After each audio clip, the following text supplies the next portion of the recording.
నేను శాట్ బాధ్యతలు తీసుకోక మునిపే చెప్పినాడు.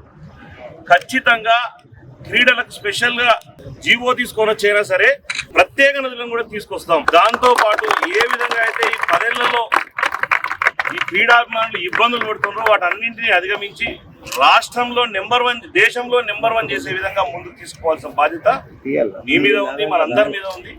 చాలా మంది ఇబ్బందులు పడుతున్నారని చెప్పిన దానికి ఈ రోజు నిదర్శనంగా మొట్టమొదటి మన బడ్జెట్ లో ఈ రోజు దాదాపు 325 కోట్లు ఏర్పాటు చేయడం జరిగింది. చాలా మంది వేసేటోళ్ళు ఇప్పుడు కూడా ఈసారి దీంతో పాటు మళ్ళీ స్పెషల్ గ్రాంట్ ఫండ్ కూడా ఏర్పాటు చేస్తారని కూడా ఆయన చెప్పిండు. రాబోయే రోజుల్లో ఖచ్చితంగా దీనికి కావాల్సినటువంటి ఎటువంటి చిన్న సౌకర్యాలు ఉన్నాయో వాటన్నింటినీ ఏ విధంగా చేసుకోవాలో కోచ్లతో అందరితో కూర్చొని రాబోయే రోజుల్లో తెలంగాణను దేశంలో నెంబర్ 1 స్థాయిలో నిలబెట్టి ముఖ్యమంత్రి గారికి గొప్ప పేరు తీసుకురావాల్సిన బాధ్యత మనందరినీ చెప్పి అందరికీ తెలియజేస్తాం.